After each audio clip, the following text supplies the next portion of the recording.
Muita esperança foi depositada nos pacotes de estímulo da China e virou praticamente uma novela, onde o mercado espera a China fazer um anúncio específico para aí você ter uma reação em relação àquilo e dizer agora, não, a China voltou, a Bolsa voltou, e tudo isso acabou criando um foco na China muito distante daquele planejamento de décadas, né, daquele tradicional pensamento chinês de longo prazo, parecendo cada vez mais com o Ocidente. Ou seja, cada notícia no curto prazo vai criar um tipo de reação específica. Então foi muito interessante a mudança do foco da macroeconomia chinesa de uns tempos para cá, desde que os pacotes foram anunciados. Mas, infelizmente, esse enorme estímulo econômico da China, segundo aí, vários artigos, né, eu vou passar aqui para vocês, da Bloomberg, ele vem apresentando resultados bem abaixo do esperado, né? Então, enquanto as pressões deflacionárias que acontecem na China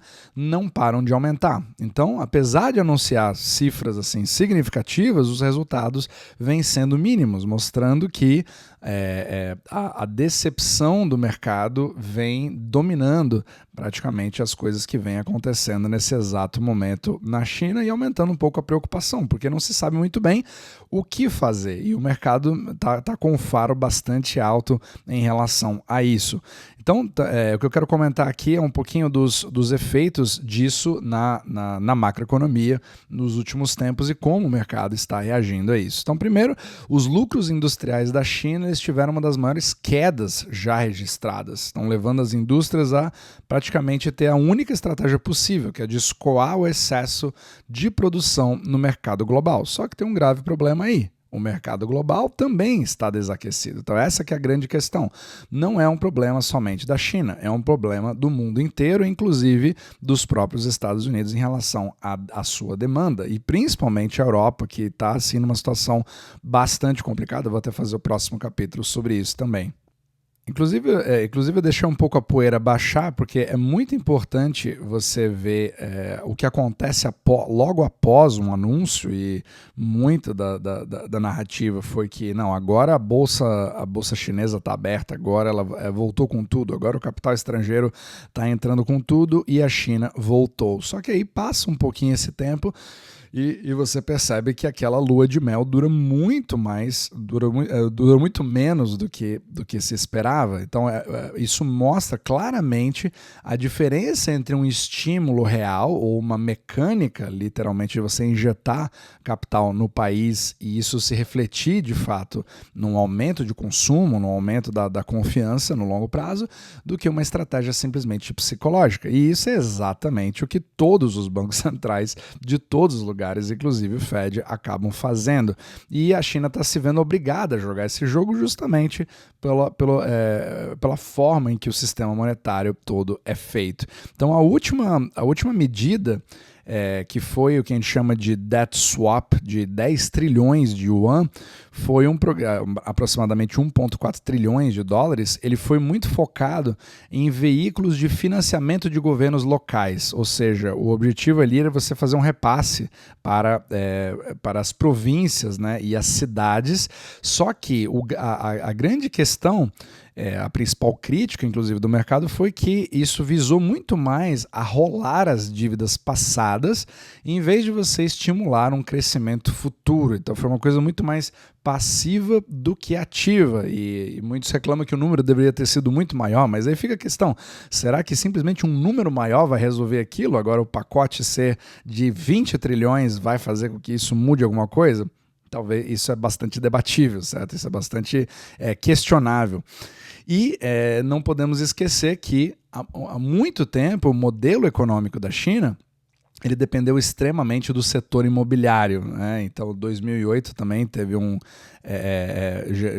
participou justamente dessa bolha, inclusive global, e isso resultou num excesso de oferta de moradias e uma dívida maciça que acabou se agravando à medida que os governos locais ficaram sobrecarregados, porque uma das maiores fontes de renda do governo chinês é a venda de terras, é a venda de terrenos, e aí você ficou literalmente dependendo disso, por isso que ficou, né, totalmente naquele overdrive de vendas baseadas nesse tipo de receita que, obviamente, secaram, secou de uma forma extremamente forte, principalmente quando você teve ali uma queda de quase 40% do que hoje ainda é o maior ativo do mundo hoje, que é o mercado imobiliário chinês.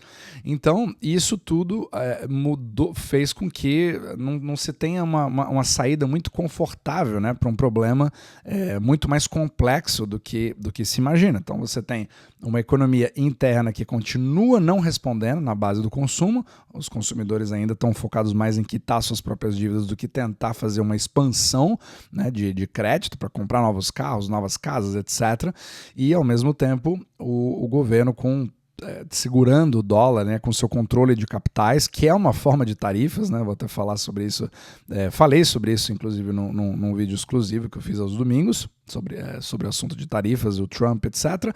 E a China faz exatamente a mesma coisa, só que de uma forma diferente, né, baseado muito mais em capitais. Mas essa falta de receita que ela vem tendo, não somente nos impostos, mas também na venda de terrenos e também nas suas receitas gerais, ela acaba fazendo com que o serviço da dívida atual seja uma prioridade maior do que realmente um programa de crescimento, que é exatamente o que você quer passar nas reuniões do Politburo, né? no Third Plenum, naquelas reuniões que se fazem a cada 5 anos para ditar os próximos capítulos do crescimento chinês.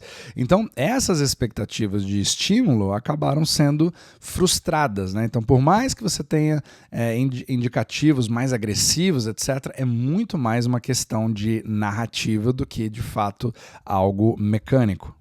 E a prova disso, né, uma das maiores evidências, é como o mercado de commodities vem reagindo. Então, o petróleo e o cobre, eles estão literalmente de muito mau humor, se você olha baseado nos seus preços e no volume, refletindo esse ceticismo em relação aos anúncios da China, porque significa que você vai ter menos importação de energia e, ao mesmo tempo, menos expectativa de produção industrial. Outro indicativo é a queda nos rendimentos, literalmente a inversão da curva de bonds chinesa, onde os bancos continuam, apesar de todas as tentativas de serem desestimulados a fazer isso, continuam comprando os títulos da dívida pública chinesa, ao invés de emprestarem para o mercado real, certo? Então eles recuaram ali perto das mínimas, sugerindo pouca fé nessa eficácia do estímulo. Sem falar do colapso dos lucros industriais também, segundo os artigos. Então eles caíram drasticamente, especialmente em agosto e em setembro, marcando uma das piores quedas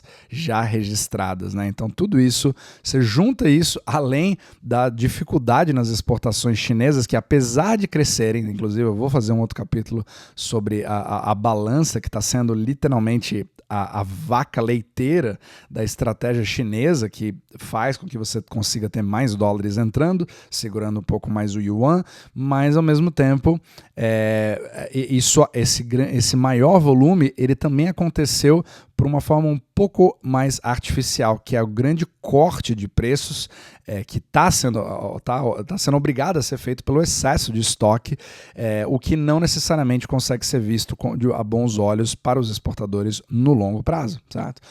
Então isso destaca tanto os desafios da China em manter essa lucratividade, porque o volume e faturamento é uma coisa, agora a lucratividade dessa operação é que é importante ver como que isso se sustenta ao longo do tempo. Okay? Então, você percebe ali que é literalmente um jogo de xadrez. Todo mundo gosta de falar do xadrez 5D jogado pela China, mas ela vai ter que realmente prestar atenção em todos esses aspectos que não vão agindo tão bem ao seu favor nesse exato momento, mas, como sempre, a China vai sempre se reinventando e fazendo novas coisas para tentar contornar um problema que, novamente, não é um problema só da China, mas ele é um problema sincronizado mundial.